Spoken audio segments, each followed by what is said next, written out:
27 सफ़र 1490 बमुताबिक 12 और 13 सितंबर 622 ईस्वी की दरमियानी रात रसूलुल्लाह सल्लल्लाहु अलैहि वसल्लम अपने मकान से निकलकर जानो माल के सिलसिले में अपने सबसे काबिल एतमाद साथी अबू बकर रज़ियल्लाहु अन्हु के घर तशरीफ लाए थे और वहां से पीछे की एक खिड़की से निकलकर दोनों हजरात ने बाहर की राह ली थी ताकि मक्का से जल्द अज जल्द यानी तुलुए फजर से पहले पहले बाहर निकल जाएं। चूंकि नबी सल्लल्लाहु अलैहि वसल्लम को मालूम था कि कुरैश पूरी जांफिशानी से आप अलैहिस्सलाम की तलाश में लग जाएंगे और जिस रास्ते पर पहले उनकी नजर उठेगी वो मदीना का कारवानी रास्ता होगा जो शुमाल के रुख पर जाता है। इसलिए आप अलैहिस्सलाम ने वो रास्ता इख्तियार किया जो उसके बिल्कुल उलट था, यानी यमन जाने वाला रास्ता जो मक्का के जुनूब में वाक़ है। आप अलैहिस्सलाम ने उस रास्ते पर कोई 5 मील का फासला तय किया और उस पहाड़ के दामन में पहुंचे जो सौर के नाम से मारूफ है। ये निहायत बुलंद, पुरहेज और मुश्किल चढ़ाई वाला पहाड़ है।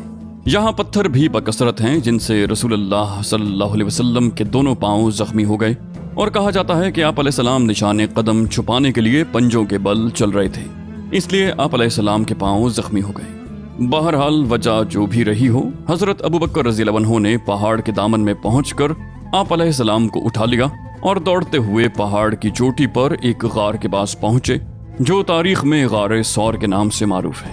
गार के पास पहुंचकर अबू बकर रज़ियल्लाहु अन्हु ने कहा, खुदा के लिए अभी आप अलैहिस्सलाम इसमें दाखिल ना हो, पहले मैं जाकर देख लेता हूँ। अगर उसमें कोई चीज़ हुई तो आप अलैहिस्सलाम की बजाय मुझे उससे साबिका पेश आए। चुनाचे हजरत अबू बकर रज़ियल्लाहु अन्हु अंदर गए और गार को साफ किया। एक जानिब चंद सुराख थे जिन्हें अपना तहबंद फाड़ कर बंद किया, लेकिन 2 सुराख बाकी बचे रहे। हजरत अबू बकर रज़ियल्लाहु अन्हु ने उन दोनों पर अपने पांव रख दिए। फिर रसूलुल्लाह सल्लल्लाहु अलैहि वसल्लम से अर्ज की कि अंदर तशरीफ लाएं। आप अलैहिस्सलाम अंदर तशरीफ ले गए और हजरत अबू बकर रज़ियल्लाहु अन्हु की आगोश में सर रख कर सो गए। उधर अबू बकर रज़ियल्लाहु अन्हु के पांव में किसी चीज ने डस लिया, मगर इस डर से हिले भी नहीं कि रसूलुल्लाह सल्लल्लाहु अलैहि वसल्लम जाग न जाएं। लेकिन उनके आंसू रसूलुल्लाह सल्लल्लाहु अलैहि वसल्लम के चेहरे पर टपक गए और आप अलैहिस्सलाम की आंख खुल गई। आप अलैहिस्सलाम ने फरमाया, अबू बकर तुम्हें क्या हुआ? अर्ज की, मेरे माँ बाप आप पर कुर्बान, मुझे किसी चीज ने डस लिया है। रसूलुल्लाह सल्लल्लाहु अलैहि वसल्लम ने उस पर लुआबे दहन लगाया और तकलीफ जाती रही। यहाँ दोनों हजरात ने 3 रातें यानी जुम्मा, हफ्ता और इतवार की रातें छुपकर गुजारी। इस दौरान अबू बकर रज़ियल्लाहु अन्हु के साहबजादे अब्दुल्लाह रज़ियल्लाहु अन्हु भी यहीं रात गुजारते थे। आयशा रज़ियल्लाहु अन्हा का बयान है कि वो गहरी सूझबूझ के मालिक सुखन फहम नौजवान थे। सहर की तारीकी में उन दोनों हजरात के पास से चले जाते और मक्का में कुरैश के साथ यूं सुबह करते गोया उन्होंने यहीं रात गुजारी हो। फिर आप दोनों के खिलाफ साजिश की, जो कोई बात सुनते उसे अच्छी तरह याद कर लेते और जब तारीकी गहरी हो जाती तो उसकी खबर लेकर गार में पहुंच जाते।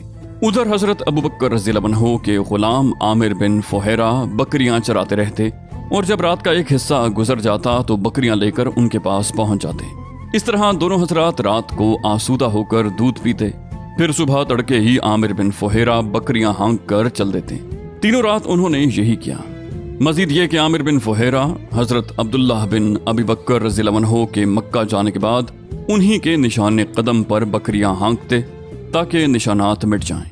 उधर कुरैश का ये हाल था कि जब मंसूबा कत्ल की रात गुजर गई और सुबह को यकीनी तौर पर मालूम हो गया कि रसूलुल्लाह सल्लल्लाहु अलैहि वसल्लम उनके हाथ से निकल चुके, तो उन पर गोया जुनून तारी हो गया। उन्होंने सबसे पहले अपना गुस्सा अली रज़ियल्लाहु अन्हु पर उतारा, आपको घसीट कर खाना काबा तक ले गए और एक घड़ी ज़ेरे हिरासत रखा कि मुमकिन है उन दोनों की खबर लग जाए। लेकिन जब हजरत अली रज़ियल्लाहु अन्हु से कुछ हासिल न हुआ तो अबू बकर रज़ियल्लाहु अन्हु के घर आए और दरवाज़ा खटखटाया। हजरत अस्मा बिनते अबी बकर रज़ियल्लाहु अन्हा बरामद हुई। उनसे पूछा, तुम्हारे अब्बा कहाँ हैं? उन्होंने कहा, बाखुदा मुझे नहीं मालूम कि मेरे अब्बा कहाँ हैं। इस पर कमबख्त खबीस अबू जहल ने हाथ उठाकर उनके रुखसार पर इस जोर का थप्पड़ मारा कि उनके कान की बाली गिर गई। इसके बाद कुरैश ने एक हंगामी इजलास करके ये तय किया कि उन दोनों को गिरफ्तार करने के लिए तमाम मुमकिन वसाइल काम में लाए जाएं। चुनाचे मक्के से निकलने वाले तमाम रास्तों पर खा वो किसी भी समत जा रहा हो, निहायत कड़ा मुसल्लह पहरा बिठा दिया गया। इसी तरह ये ऐलान आम भी किया गया कि जो कोई रसूलुल्लाह सल्लल्लाहु अलैहि वसल्लम और अबू बकर रज़ियल्लाहु अन्हु को या उनमें से किसी एक को जिंदा या मुर्दा हाजिर करेगा, उसे एक के बदले 100 ऊंटों का गिरां कदर इनाम दिया जाएगा। اس اعلان کے نتیجے میں سوار اور پیادے اور نشانات قدم کے ماہر کھوجی نہایت سرگرمی سے تلاش میں لگ گئے اور پہاڑوں، وادیوں اور نشیب و فراز میں ہر طرف بکھر گئے، لیکن نتیجہ اور حاصل کچھ نہ رہا۔ تلاش کرنے والے غار کے دہانے تک بھی پہنچے، لیکن اللہ اپنے کام پر غالب ہے۔ صحیح بخاری میں حضرت انس رضی اللہ عنہ سے مروی ہے کہ ابو بکر رضی اللہ عنہ نے فرمایا، میں نبی علیہ السلام کے ساتھ غار میں تھا، سر اٹھایا تو کیا دیکھتا ہوں کہ لوگوں کے پاؤں نظر آ رہے ہیں۔ میں نے کہا، اے اللہ کے نبی، اگر ان میں سے کوئی شخص محض اپنی نگاہ نیچی کر دے تو ہمیں دیکھ لے گا۔ آپ علیہ السلام نے فرمایا، ابو بکر خاموش رہو، ہم دو ہیں جس کا تیسرا اللہ ہے۔ ایک روایت کے الفاظ یہ ہیں، ابو بکر، ایسے دو آدمیوں کے بارے میں تمہارا کیا خیال ہے جن کا تیسرا اللہ ہے؟ حقیقت یہ ہے کہ یہ ایک معجزہ تھا جس سے اللہ تعالیٰ نے اپنے نبی علیہ السلام کو مشرف فرمایا۔ چنانچہ تلاش کرنے والے اس وقت واپس چلے گئے جب آپ علیہ السلام کے درمیان اور ان کے درمیان چند قدم سے زیادہ فاصلہ باقی نہ رہ گیا تھا۔ جب جستجو کی آگ بجھ گئی، تلاش کی تگ و دو رک گئی اور 3 روز کی مسلسل اور بے نتیجہ دوڑ دھوپ کے بعد قریش کے جوش و جذبات سرد پڑنے لگے تو رسول اللہ صلی اللہ علیہ وسلم اور ابو بکر رضی اللہ عنہ نے مدینے کے لیے نکلنے کا عزم فرمایا۔ عبداللہ بن اریقط سے، جو صحرائی اور بیابانی راستوں کا ماہر تھا، پہلے ہی اجرت پر مدینہ پہنچانے کا معاملہ طے ہو چکا تھا۔ یہ شخص ابھی قریش ہی کے دین پر تھا لیکن قابل اطمینان تھا، اس لیے سواریاں اس کے حوالے کر دی گئی تھیں اور طے ہوا تھا کہ 3 راتیں گزر جانے کے بعد وہ دونوں سواریاں لے کر غار ثور پہنچ جائے گا۔ چنانچہ جب دوشنبے کی رات آئی جو ربیع الاول کی چاند رات تھی، بمطابق 16 ستمبر 622 عیسوی، تو عبداللہ بن اریقط سواریاں لے کر آ گیا اور اسی موقع پر ابو بکر رضی اللہ عنہ نے رسول اللہ صلی اللہ علیہ وسلم کی خدمت میں افضل ترین اونٹنی پیش کرتے ہوئے گزارش کی کہ آپ میری ان 2 سواریوں میں سے ایک قبول فرمائیں۔ آپ علیہ السلام نے فرمایا، قیمتاً لوں گا۔ ادھر اسما بنت ابی بکر رضی اللہ عنہا بھی ذات سفر لے کر آئیں، مگر اس میں لٹکانے والا بندھن لگانا بھول گئیں۔ جب روانگی کا وقت آیا تو اسما رضی اللہ عنہا نے توشہ لٹکانا چاہا تو دیکھا کہ اس میں بندھن ہی نہیں ہے۔ انہوں نے اپنا کمربند کھولا اور 2 حصوں میں چاک کر کے ایک میں توشہ لٹکا دیا اور دوسرا کمر میں باندھ لیا۔ اسی وجہ سے ان کا لقب ذات النطاقین پڑ گیا۔ اس کے بعد رسول اللہ صلی اللہ علیہ وسلم اور ابو بکر رضی اللہ عنہ نے کوچ فرمایا۔ عامر بن فہیرہ رضی اللہ عنہ بھی ساتھ تھے۔ رہنما عبداللہ بن اریقط نے ساحل کا راستہ اختیار کیا۔ غار سے روانہ ہو کر اس نے سب سے پہلے یمن کے رخ پر چلایا اور جنوب کی سمت خوب دور تک لے گیا، پھر پچھم کی طرف مڑا اور ساحل سمندر کا رخ کیا، پھر ایک ایسے راستے پر پہنچ کر جس سے عام لوگ واقف نہ تھے شمال کی طرف مڑ گیا۔ یہ راستہ ساحل بحر احمر کے قریب ہی تھا اور اس پر شاذ و نادر ہی کوئی چلتا تھا۔ رسول اللہ صلی اللہ علیہ وسلم اس راستے میں جن مقامات سے گزرے ابن اسحاق نے ان کا تذکرہ کیا ہے۔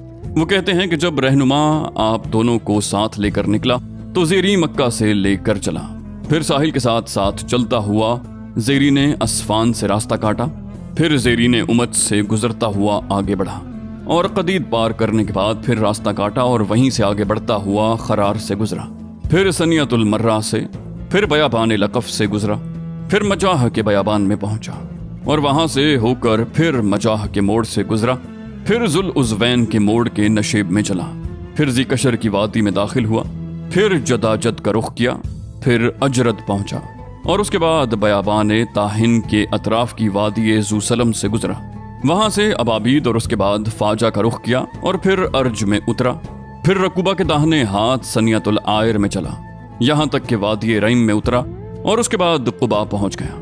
اب راستے کے چند واقعات بھی سنتے چلیے۔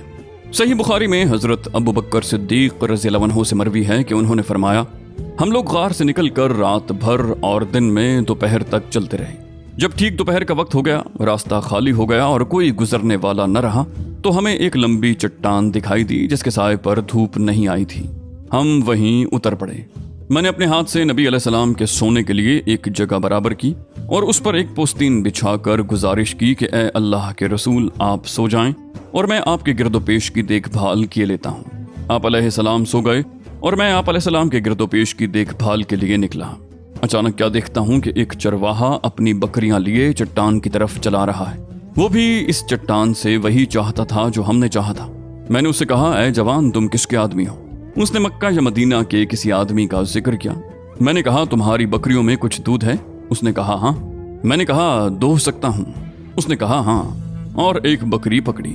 मैंने कहा जरा थन को मिट्टी, बाल और तिनके वगैरह से साफ कर लो। फिर उसने एक काब में थोड़ा सा दूध दोहा और मेरे पास एक चर्मी लोटा था जो मैंने रसूलुल्लाह सल्लल्लाहु अलैहि वसल्लम के पीने और वुजू करने के लिए रख लिया था। मैं नबी अलैहिस्सलाम के पास आया, लेकिन गवारा न हुआ कि आपको बेदार करूं। चुनाचे जब आप बेदार हुए तो मैं आप अलैहिस्सलाम के पास आया और दूध पर पानी उंडेला यहाँ तक कि उसका निचला हिस्सा ठंडा हो गया। उसके बाद मैंने कहा, ऐ अल्लाह के रसूल, पी लीजिए। आपने पिया यहाँ तक कि मैं खुश हो गया। फिर आप अलैहिस्सलाम ने फरमाया, क्या अभी कूच का वक्त नहीं हुआ? मैंने कहा, क्यों नहीं। उसके बाद हम लोग चल पड़े। इस सफर में अबू बकर रज़ियल्लाहु अन्हु का तरीका ये था कि वो नबी अलैहिस्सलाम के रदीफ रहा करते थे, यानी सवारी पर आप अलैहिस्सलाम के पीछे बैठा करते थे। चूंकि उन पर बुढ़ापे के आसार नुमायां थे, इसलिए लोगों की तवज्जो उनकी तरफ जाती थी। नबी अलैहिस्सलाम पर अभी जवानी के आसार गालिब थे, इसलिए आप अलैहिस्सलाम की तरफ तवज्जो कम जाती। इसका नतीजा ये था कि किसी आदमी से साबिका पड़ता तो वो अबू बकर रज़ियल्लाहु अन्हु से पूछता कि ये आपके आगे कौन सा आदमी है। अबू बकर रज़ियल्लाहु अन्हु इसका बड़ा लतीफ जवाब देते, फरमाते, ये आदमी मुझे रास्ता बताता है। इससे समझने वाला समझता कि वो यही रास्ता मुराद ले रहे हैं, हालांकि वो खैर का रास्ता मुराद लेते थे। इसी सफर में आप अलैहिस्सलाम का गुजर उम्मे माबद खुजाइया के खेमे से हुआ। ये एक नुमाया और तवाना खातून थी। हाथों में घुटने डाले खेमे के सहन में बैठी रहती और आने जाने वालों को खिलाती पिलाती। आप अलैहिस्सलाम ने उनसे पूछा कि पास में कुछ है? बोली, बाखुदा हमारे पास कुछ होता तो आप लोगों की मेजबानी में तंगी न होती। बकरियां भी दूर दराज हैं। ये कहत का जमाना था। रसूलुल्लाह सल्लल्लाहु अलैहि वसल्लम ने देखा कि खेमे के एक गोशे में एक बकरी है। फरमाया, उम्मे माबद, ये कैसी बकरी है? बोली, इसे कमजोरी ने रेवड़ से पीछे छोड़ रखा है। आप अलैहिस्सलाम ने दरियाफ्त किया, इसमें कुछ दूध है? बोली, वो इससे कहीं ज्यादा कमजोर है। आप अलैहिस्सलाम ने फरमाया, इजाजत है कि इसे दोह लूं? बोली, हाँ, मेरे माँ बाप तुम पर कुर्बान। अगर तुम्हें इसमें दूध दिखाई दे रहा है तो जरूर दोह लो। इस गुफ्तगू के बाद रसूलुल्लाह सल्लल्लाहु अलैहि वसल्लम ने उस बकरी के थन पर हाथ फेरा, अल्लाह का नाम लिया और दुआ की। बकरी ने दोनों पांव फैला दिए, थन में भरपूर दूध उतरा। आप अलैहिस्सलाम ने उम्मे माबद का एक बड़ा सा बर्तन लिया जो एक जमात को आसूदा कर सकता था, और उसमें इतना दोहा के झाग ऊपर आ गया। फिर उम्मे माबद को पिलाया। वो पीकर शिकमसेर हो गई तो अपने साथियों को पिलाया। वो भी शिकमसेर हो गए तो खुद पिया। फिर उसी बर्तन में दोबारा उतना दूध दोहा कि बर्तन भर गया और उसे उम्मे माबद के पास छोड़कर आगे चल पड़े। थोड़ी ही देर गुजरी थी कि उनके शौहर अबू माबद अपनी कमजोर बकरियों को, जो दुबलेपन की वजह से मरियल चाल चल रही थी, हाँकते हुए आ पहुंचे। दूध देखा तो वो हैरत में पड़ गए। पूछा, ये तुम्हारे पास कहां से आया? जबकि बकरियां दूर दराज थीं और घर में दूध देने वाली बकरी न थी। बोली, बाखुदा कोई बात नहीं, सिवाय इसके कि हमारे पास से एक बाबरकत आदमी गुजरा जिसकी ऐसी और ऐसी बात थी और ये हाल था। अबू माबद ने कहा, ये तो वही साहिब कुरैश मालूम होता है जिसे कुरैश तलाश कर रहे हैं। अच्छा, जरा उसकी कैफियत तो बयान करो। इस पर उम्मे माबद ने निहायत दिलकश अंदाज में आप अलैहिस्सलाम के औसाफ और कमालात का ऐसा नक्शा खींचा कि गोया सुनने वाला आप अलैहिस्सलाम को अपने सामने देख रहा है। ये औसाफ सुनकर अबू माबद ने कहा, वल्लाह, ये तो वही साहिब कुरैश हैं जिसके बारे में लोगों ने किस्म किस्म की बातें बयान की हैं। मेरा इरादा है कि आप अलैहिस्सलाम की रफाकत इख्तियार करूं और कोई रास्ता मिला तो ऐसा जरूर करूंगा। उधर मक्के में एक आवाज उभरी जिसे लोग सुन रहे थे, मगर उसका बोलने वाला दिखाई नहीं पड़ रहा था। आवाज ये थी, अल्लाह रब्बुल अर्श उन दो रफीकों को बेहतरीन जजा दे जो उम्मे माबद के खैमे में नाजिल हुए। वो दोनों खैर के साथ उतरे और खैर के साथ रवाना हुए, और जो मोहम्मद सल्लल्लाहु अलैहि वसल्लम का रफीक हुआ वो कामयाब हुआ। आए कुसई, अल्लाह ने उसके साथ कितने बेनजीर कारनामे और सरदारियां तुमसे समेट ली। बनु काब को उनकी खातून की क़यामगाह और मोमिनीन की निगहदाश्त का पड़ाव मुबारक हो। तुम अपनी खातून से उसकी बकरी और बर्तन के मुताल्लिक पूछो। तुम अगर खुद बकरी से पूछोगे तो वो भी शहादत देगी। हजरत अस्मा रज़ियल्लाहु अन्हा कहती हैं कि हमें मालूम न था कि रसूलुल्लाह सल्लल्लाहु अलैहि वसल्लम ने किधर का रुख फरमाया है कि एक जिन ज़ेरी मक्का से ये अशार पढ़ता हुआ आया। लोग उसके पीछे पीछे चल रहे थे, उसकी आवाज़ सुन रहे थे, लेकिन खुद उसे नहीं देख रहे थे, यहाँ तक कि वो बालाई मक्का से निकल गया। वो कहती हैं कि जब हमने उसकी बात सुनी तो हमें मालूम हुआ कि रसूलुल्लाह सल्लल्लाहु अलैहि वसल्लम ने किधर का रुख फरमाया है, यानी आप अलैहिस्सलाम का रुख मदीना की जानिब है। रास्ते में सुराका बिन मालिक ने ताक़ुब किया और इस वाक़े को खुद सुराका ने बयान किया है। वो कहते हैं, मैं अपनी कौम बनी मुदलिज की एक मजलिस में बैठा था। इतने में एक आदमी आकर हमारे पास खड़ा हुआ और हम बैठे थे। اس نے کہا، اے سراقہ، میں نے ابھی ساحل کے پاس چند افراد دیکھے ہیں، میرا خیال ہے کہ یہ محمد صلی اللہ علیہ وسلم اور ان کے ساتھی ہیں۔ سراقہ کہتے ہیں کہ میں سمجھ گیا کہ یہ وہی لوگ ہیں، لیکن میں نے اس آدمی سے کہا کہ یہ وہ لوگ نہیں ہیں، بلکہ تم نے فلاں اور فلاں کو دیکھا ہے جو ہماری آنکھوں کے سامنے سے گزر کر گئے ہیں۔ پھر میں مجلس میں کچھ دیر تک ٹھہرا رہا، اس کے بعد اٹھ کر اندر گیا اور اپنی لونڈی کو حکم دیا کہ وہ میرا گھوڑا نکالے اور ٹیلے کے پیچھے رک کر میرا انتظار کرے۔ ادھر میں نے اپنا نیزہ لیا اور گھر کے پچھواڑے سے باہر نکلا۔ لاٹھی کا ایک سرا زمین پر گھسیٹ رہا تھا اور دوسرا اوپری سرا نیچے رکھا تھا۔ اس طرح میں اپنے گھوڑے کے پاس پہنچا اور اس پر سوار ہو گیا۔ میں نے دیکھا کہ وہ حسب معمول مجھے لے کر دوڑ رہا ہے، یہاں تک کہ میں ان کے قریب آ گیا۔ اس کے بعد گھوڑا مجھ سمیت پھسلا اور میں اس سے گر گیا۔ میں نے اٹھ کر ترکش کی طرف ہاتھ بڑھایا اور پانسے کے تیر نکال کر یہ جاننا چاہا کہ میں انہیں ضرر پہنچا سکوں گا یا نہیں، تو وہ تیر نکلا جو مجھے ناپسند تھا، لیکن میں نے تیر کی نافرمانی کی اور گھوڑے پر سوار ہو گیا۔ وہ مجھے لے کر دوڑنے لگا، یہاں تک کہ جب میں رسول اللہ صلی اللہ علیہ وسلم کی قرات سن رہا تھا اور آپ التفات نہیں فرماتے تھے، جبکہ ابو بکر رضی اللہ عنہ بار بار مڑ کر دیکھ رہے تھے، تو میرے گھوڑے کے اگلے پاؤں زمین میں دھس گئے، یہاں تک کہ گھٹنوں تک جا پہنچے اور میں اس سے گر گیا۔ پھر میں نے اسے ڈانٹا تو اس نے اٹھنا چاہا، لیکن وہ اپنے پاؤں بمشکل نکال سکا۔ بہرحال جب وہ سیدھا کھڑا ہوا تو اس کے پاؤں کے نشان سے آسمان کی طرف دھوئیں جیسا غبار اڑ رہا تھا۔ میں نے پھر پانسے کے تیر سے قسمت معلوم کی اور پھر وہی تیر نکلا جو مجھے ناپسند تھا۔ اس کے بعد میں نے امان کے ساتھ انہیں پکارا تو وہ لوگ ٹھہر گئے اور میں اپنے گھوڑے پر سوار ہو کر ان کے پاس پہنچا۔ جس وقت میں ان سے روک دیا گیا تھا، اسی وقت میرے دل میں یہ بات بیٹھ گئی تھی کہ رسول اللہ صلی اللہ علیہ وسلم کا معاملہ غالب آ کر رہے گا۔